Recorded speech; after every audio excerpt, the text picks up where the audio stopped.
MM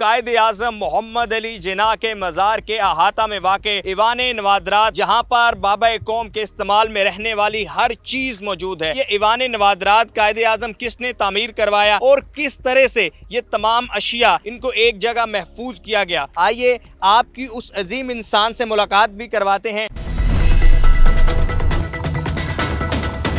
ایوان نوادرات قائد اعظم یعنی قائد میوزیم کو حاجی محمد حنیف طیب صاحب نے 1988 میں تعمیر کروایا تھا۔ اس وقت حاجی محمد حنیف طیب صاحب وفاقی وزیر تھے۔ یہ تختی بھی ان کے نام سے لگی ہوئی ہے اور ہماری خوش قسمتی ہے کہ حاجی محمد حنیف طیب صاحب ہمارے ساتھ موجود ہیں۔ السلام علیکم بھائی صاحب۔ السلام، موسٹ ویلکم، اللہ خوش رکھے۔ کیسے ہیں آپ؟ لائیے جی دیکھیے اپنے قائد اعظم کے آپ نوادرات۔ ہم یہی بتا رہے تھے کہ قائد اعظم محمد علی جناح سمیت وہ تمام لوگ جنہوں نے اس قوم کو آزادی دی ایک طرف، اور دوسری جانب بہت سارے ایسے لوگ بھی ہیں جو آج تک بالخصوص ہمارے ادارے ہو گئے کہ جو آج تک اس وطن کا دفاع بھی کر رہے ہیں، اور آپ جیسے لوگ کہ جنہوں نے قائد کے استعمال میں رہنے والی تمام اشیاء کو محفوظ کیا۔ جیسے ہی آپ میوزیم کے اندر داخل ہوتے ہیں تو آپ کو لیفٹ سائڈ پر قائد کے استعمال میں رہنے والی گاڑی نظر آتی ہے اور رائٹ سائڈ پر آپ کو قائد کے رہنے والے استعمال میں تمام کلوتھ اینڈ شوز نظر آتے ہیں۔ اچھا حاجی صاحب بتائیے گا کہ ماشاءاللہ 1988 میں یہ کیسے آئیڈیا آیا اور پھر اتنا مشکل تھا کہ قائد کے استعمال میں پہلے تو ان چیزوں کو آئیڈینٹیفائی کرنا، ڈھونڈنا اور پھر ان کو ایک جگہ محفوظ کرنا؟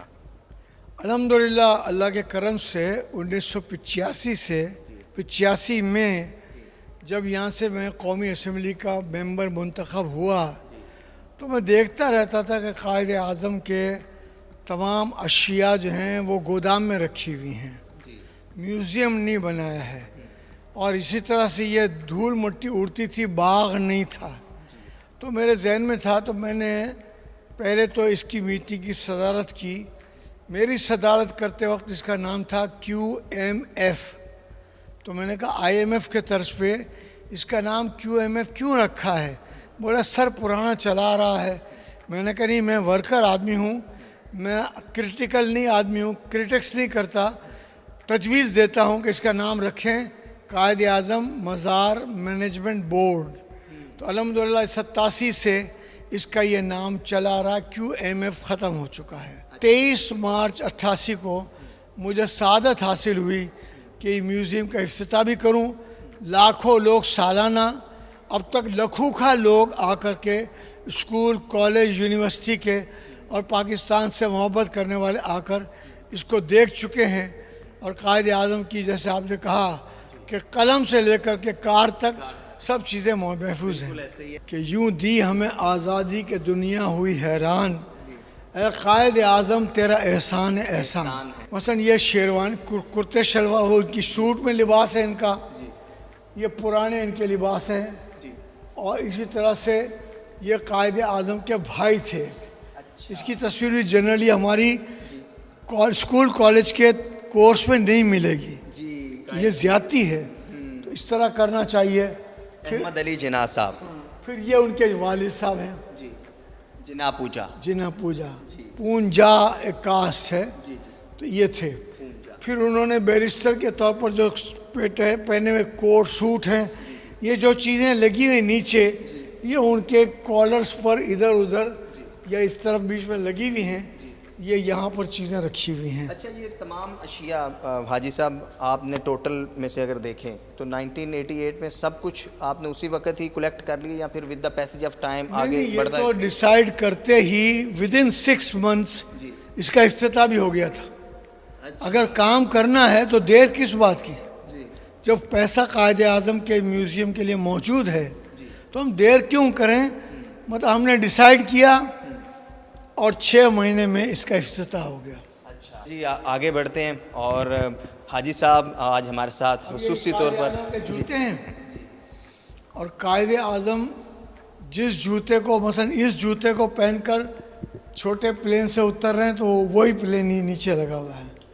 ان کے ہاتھ میں جو سوٹی ہے نا، ڈنڈی، یہ ڈنڈی یہاں لگی ہوئی ہے۔ اچھا، یعنی پیچھے جس طرح کی تصویر ہے، تصویر میں ریلیونٹ چیزیں نیچے رکھی، اور مختلف وقت اوقات میں یہ جوتے جو پہنتے تھے وہ بھی اسٹور کر کے رکھے ہوئے ہیں. اچھا اگر آپ ویورز دیکھیں تو قائد کی جو کلیکشن تھی، یعنی یہ جو شوز ہمیں نظر آ رہے ہیں یہ آج بھی یہ ڈیزائن کے طور پر استعمال ہو رہے ہیں. تو ہم دیکھ رہے ہیں کہ قائد کا حاجی صاحب ایک بڑا معیار تھا، ویژن بہت کلیئر، بہت بڑا تھا. آخر دنیا کے مانے ہوئے بیرسٹرز میں سے تھے. ان کو وکالت کے لیے دوسرے ملک اپنے ملک میں بلاتے تھے. He was a great man, he was a visionary man. لیکن افسوس کہ ان کی تعلیم اسکول، کالج اور یونیورسٹی میں نہیں پڑھائی جاتی. بالکل ایسے ہی ہے. یہ دکھ کی بات ہے. یہ فرنیچر ہے. یہ ان کا چھوٹا سا کسی کو انٹرویو دینے کا جگہ تھی. ایک دو آدمیوں سے ملاقات کرنی ہو یا بی بی سی کا انٹرویو دیا تھا تو یہیں بیٹھ کر کے انہوں نے اس پر بیٹھے تھے. اس فرنیچر پر بیٹھ کر، اس فرنیچر پہ بیٹھے تھے. اس کا کیا کہ بڑے روم میں انٹرویو دینے میں ڈیفیکلٹی ہوتی ہے، چھوٹے سے روم میں ڈیفیکلٹی نہیں ہوتی ہے. نہیں، یہ ان کا ڈائننگ ٹیبل تھا. آپ اندازہ لگائیں کہ ان کا ڈائننگ ٹیبل 1947-48 یا اس سے پہلے کتنا معیاری تھا. وہ یہاں بیٹھ کے اپنے احباب کے ساتھ میٹنگ جو کرنی تھی وہ یہاں کرتے تھے. پیچھے ان کی تصویریں ہیں. محترمہ فاطمہ جناح بھی ہیں، ادھر بھی محترمہ فاطمہ جناح بھی ہیں، اور اس طرح سے ان کی بہن کی تصویر بھی ہے، ان کی بیوی کی تصویر بھی ہے جس کا جلدی انتقال ہو گیا تھا. یہ تمام چیزیں جو ہے سجا کے رکھنے کا اللہ تعالیٰ نے مجھے جو صحرا دیا اس پہ میں اللہ کا جتنا بھی شکر ادا کروں کم ہے. ایسے ہی ان کا شوق تھا شکار کا، تو اس کے لیے جو ضروری اشیاء ہوتی ہیں یہ اس پورشن میں رکھی گئی ہیں. اچھا، یہاں پر اسٹیک اور یہ آگے رائفلز وغیرہ ہیں. رائفلز وغیرہ، شکار کا شوق تھا.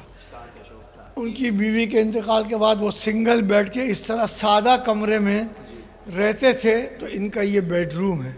آپ اس کی سادگی دیکھیے کس طرح سے ہمارے قائد نے زندگی گزاری.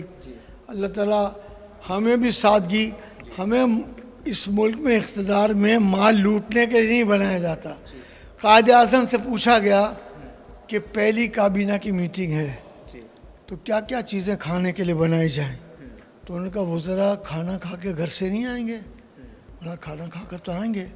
بولا کھانا کھا کر آئیں، یہاں صرف چائے پلا دیجیے گا اور پھر واپس جا کر کھانا گھر پہ کھا لیں. یہ سمپلسٹی اب ختم ہو چکی ہے. یہ کیا مختلف چیزیں تحفے میں تحائف وغیرہ تحائف دیے گئے. یہ تحائف انہوں نے ہمارے ملک کے لیے چھوڑ دیے. تحائف خرید لینے کا چکر کچھ نہیں تھا، سمجھے نا. لیکن یہ چیزیں چھوڑیں. یہ ان کو سپاس نامے جو دیے گئے، یہ ان کی شان میں جو نظم لکھی گئیں، یہ تمام چیزیں یہاں موجود ہیں. اور اس کے ساتھ ان کے بڑے قریب ساتھی سردار عبدالرب نشتر جو نعت گو شاعر بھی تھے، یہ ساتھ میں بیٹھے ہوئے ہیں. اور اس تصویر میں زیادہ تر ان کے ساتھ ان کے رفقا بیٹھے ہوئے ہیں. نوابزادہ لیاقت علی خان کی بھی ابھی تصویر آ جائے گی.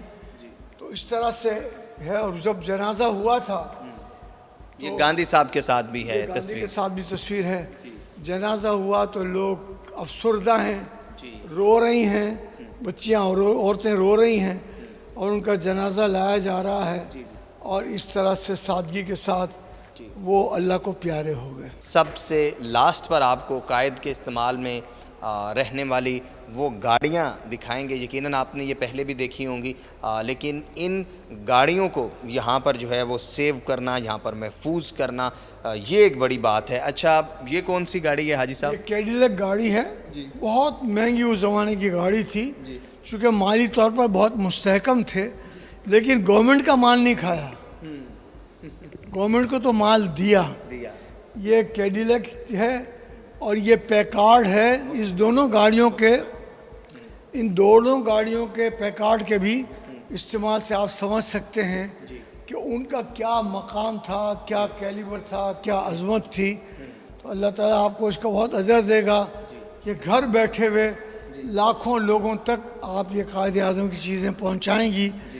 ایک چیز صرف رہتی ہے کہ یہ وہ قرآن شریف ہیں جو تحفے میں ان کو دیے گئے تھے، اور وہ اسی طرح سے محفوظ ہیں. انگلش میں بھی ہیں، اردو میں بھی ہیں، سادہ بغیر ترجمے کے قرآن بھی ہیں.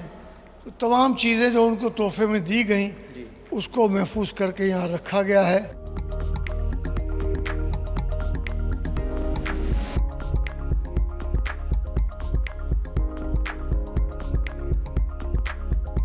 جب آپ مزار میں داخل ہوتے ہیں تو آپ کو جو خوبصورت قائد اعظم باغ نظر آتا ہے، یعنی یہ جو آپ کو ساری خوبصورتی نظر آتی ہے، پولز بنے ہوئے ہیں، اس کا کریڈٹ بھی حاجی صاحب کو جاتا ہے. حاجی صاحب بتائیے گا کہ اس سے پہلے یہ کیسا منظر تھا؟ ہم نے تو یہی دیکھا ہے. پاکستان بننے کے 40 سال زیادہ عرصے تک یہاں دھول مٹی اڑتی تھی. محمد خان جنید جو شریف ترین پرائم منسٹرز میں سے تھے، ان کو میں نے پوچھا 25 دسمبر کو آ رہے ہیں مزار قائد؟ تو بڑا ہاں آ رہا ہوں. کیا بات کرنی؟ میں نے کہا وہیں کریں گے. آ گئے، حاضری دے دی. پھر مجھے پوچھا کہ کیا بات کرنی تھی، تو میں نے یہ قائد اعظم کا جو ماربل ہے نا، یوں اس پر انگلی پھیری تو یہ انگلی مٹی سے کالی ہو گئی. تو انہوں نے کہا یہ کیوں ہو رہا ہے؟ میں نے اس لیے کہ یہ کئی ایکڑ کا دھول مٹی رکھنے والا علاقہ جو ہے اس کے بیچ میں مزار ہے. بولے کیا حل ہے؟ میں نے کہا اس کو ایک بہترین باغ بنائیں، نقشہ بنائیں، باغ قائد اعظم بنائیں اور پاکستان کو باغ قائد اعظم کا تحفہ دیں.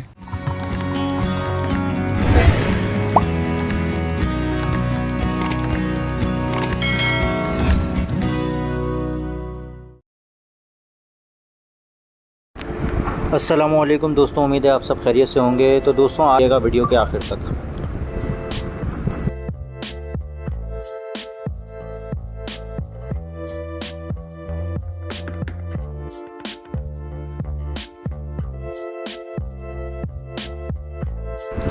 دوستوں یہ جو اسٹاپ ہے، یہ آپ کو پیڈسٹرین برج نظر آ رہا ہے، یہ چھوٹا گیٹ کا اسٹاپ کہلاتا ہے. اور یہاں پر جو ہے وہ چھوٹے چھوٹے ہوٹل سائڈ میں جو ہے وہ بنے ہوئے سروس روڈ پہ، اور میکینکس کی دکان ہے، کار میکینکس کی.